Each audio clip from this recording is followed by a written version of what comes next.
Good morning, Cullman. Thank you for joining us on Cullman Today. I'm your host, Christine Wiggins, and today is Monday, January 5th. Coming up on Cullman Today, a Vinemont man is being held without bond after an Aniah's Law hearing.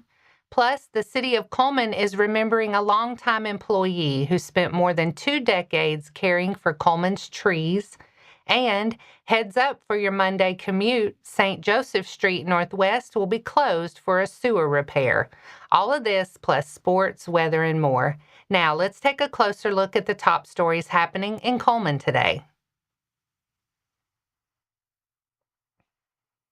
A Vinemont man will remain in custody without bond in 2 cases involving charges of first-degree sodomy against minor children.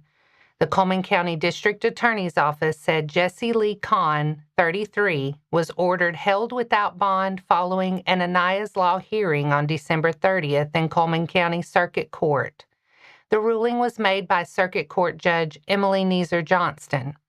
Prosecutors said District Attorney Champ Crocker and Assistant District Attorney Nathan Brock represented the state at the hearing. Officials credited Cullman County Sheriff's Office investigators for the work that led to the case, noting that a grand jury issued an indictment earlier this month, and Kahn was then taken into custody. Authorities said they opposed bond. Kahn's trial is currently scheduled for March 2026. Darrell Johns, a longtime City of Cullman employee who spent more than 2 decades caring for the city's public trees, died December 24th. He was 81. Johns was born June 19, 1944 in Alabama.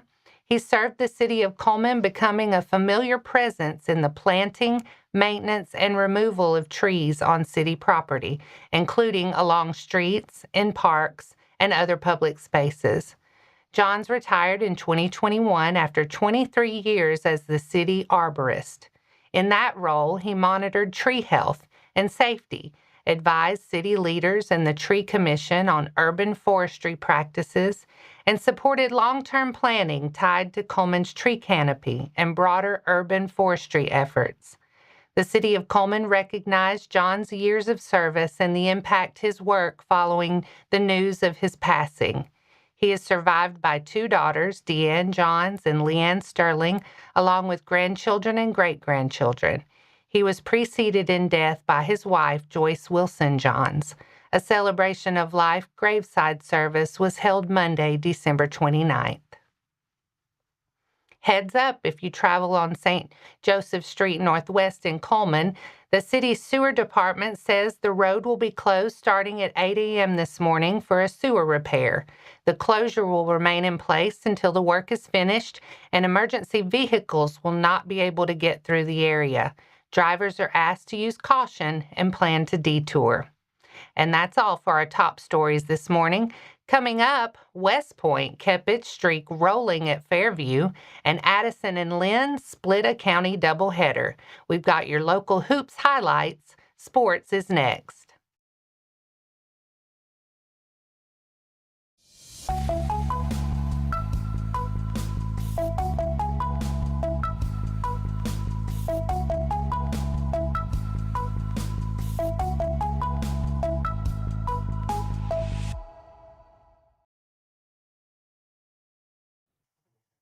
Welcome back. A busy weekend on the hardwood featured big matchups in Fairview and Addison.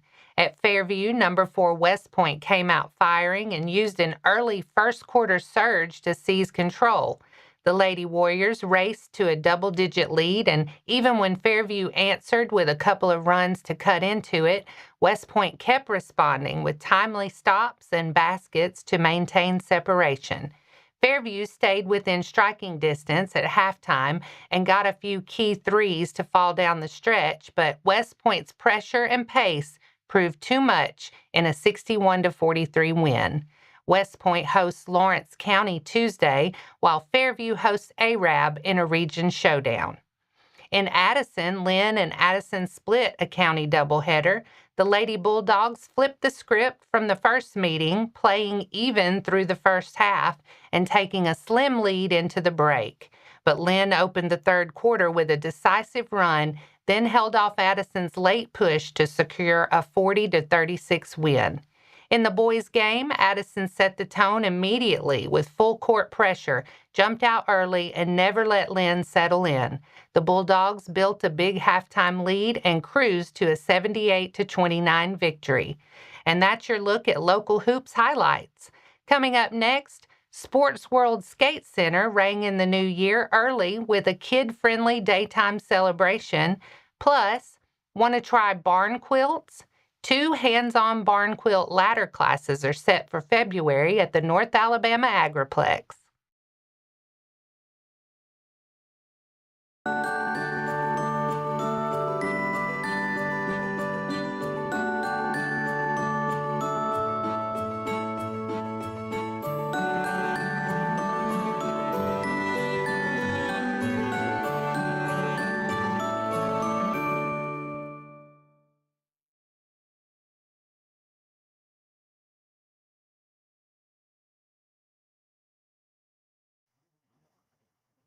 Welcome back. Now it's time to speed things up with a news rundown. 4 stories in under 4 minutes. Sportsworld Skate Center rang in the new year early with a kid-friendly New Year's Eve celebration. The daytime event was designed for families, giving kids a chance to celebrate without staying up late.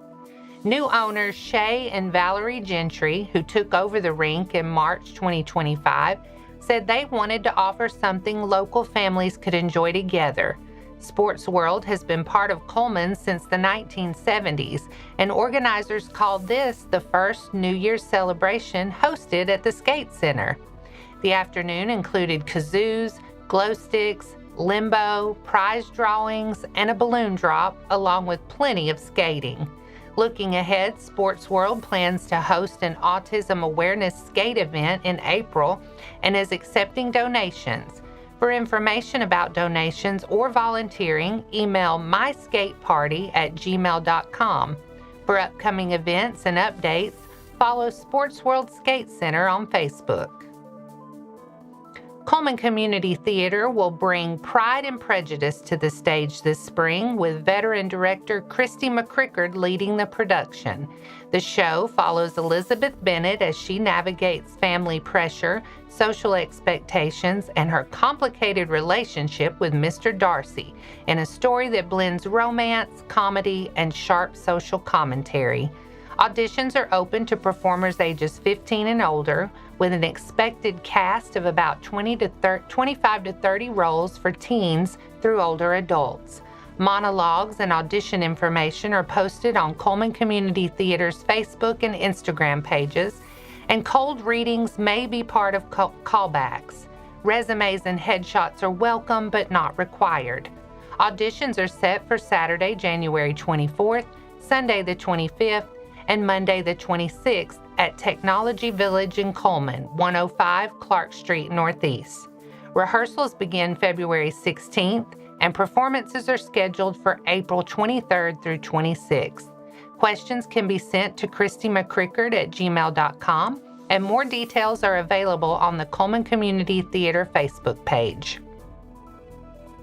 The Alabama Barn Quilt Trail is offering a barn quilt ladder painting class in Cullman with 2 one-day options, Friday, February 27th and Saturday, February 28th at the North Alabama Agriplex. The workshop is open to all skill levels.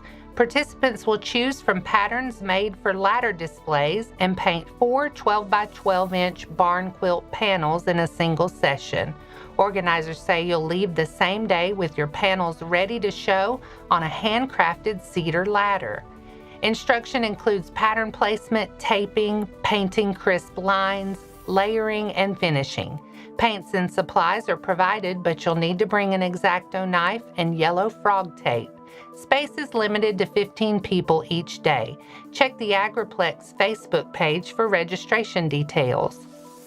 The Cullman Area Chamber of Commerce and Visitor Center is inviting the community to its annual community luncheon, State of the State Legislative Preview, coming up Friday, January 9th at Stonebridge Farms, The Lodge.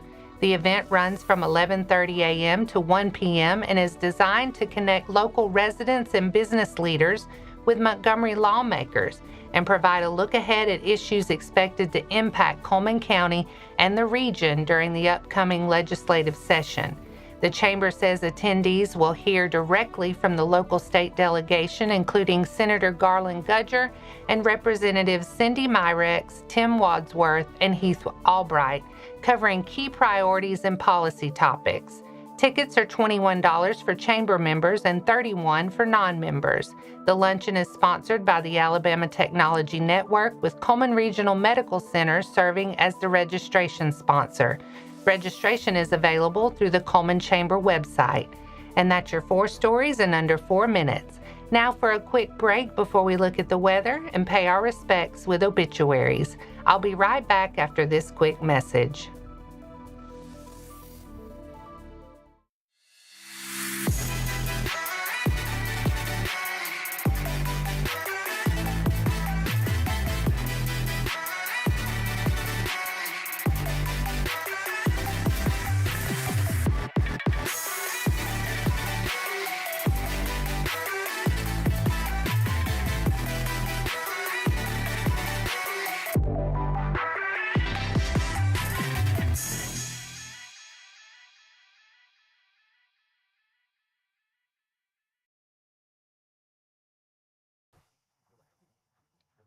Let's take a moment to pause and remember those who have lost their lives this week. Lena Jean Sellers, 86 of Cullman, passed away Wednesday, December 31st. Visitation will be held at Cullman Funeral Home Chapel from 11 a.m. to noon on Tuesday, January 6th. Funeral service will follow at noon at the funeral home with interment in Mount Hope Cemetery. Garry Randall Hayes, age 70 of Decatur, passed away on Wednesday, December 31st. Funeral service will be at 2 p.m. on Saturday, January 17th at Thompson Chapel Assembly of God. Visitation will precede the service from 1 p.m. to 2 p.m. with burial at Thompson Chapel Assembly of God. Courtney Holmes Ballenger Lynn, 39 of Cullman, passed away on December 30th. Funeral services will be at 1 p.m. today at Hanceville Funeral Home Chapel. Burial will follow the service at Hopewell Cemetery. Billy Charles McCravy, age 94 of Vinemont, passed away on Friday, January 2nd. Funeral service will be at 2 p.m. today at Cullman Heritage Funeral Home, with visitation preceding the service from 12 to 2 p.m. Burial will be at Macedonia Baptist Cemetery in Battleground.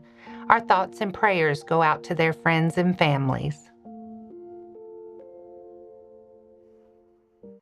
Now let's take a look at your weather forecast. Today looks mostly sunny with a high near 62. Tonight will be mostly cloudy with lows around 48. We'll also pick up a breeze with south winds at 5 to 10 miles per hour and gusts up to 20. Tomorrow stays mostly cloudy but a little warmer with a high near 65. Winds stay out of the south-southwest at 5 to 10 with gusts again up to 20. Tomorrow night, there's a slight chance of a shower before midnight, about 20%. Otherwise, mostly cloudy with a low near 51. And that wraps up today's edition of Cullman Today. Thank you for sharing your morning with us. And remember to stay connected by following us on social media and visiting CullmanTribune.com for the latest from our community. We'll see you back here at 6:30 a.m. tomorrow morning. Until then, I'm Christine Wiggins with Cullman Today. Have a great day, Cullman.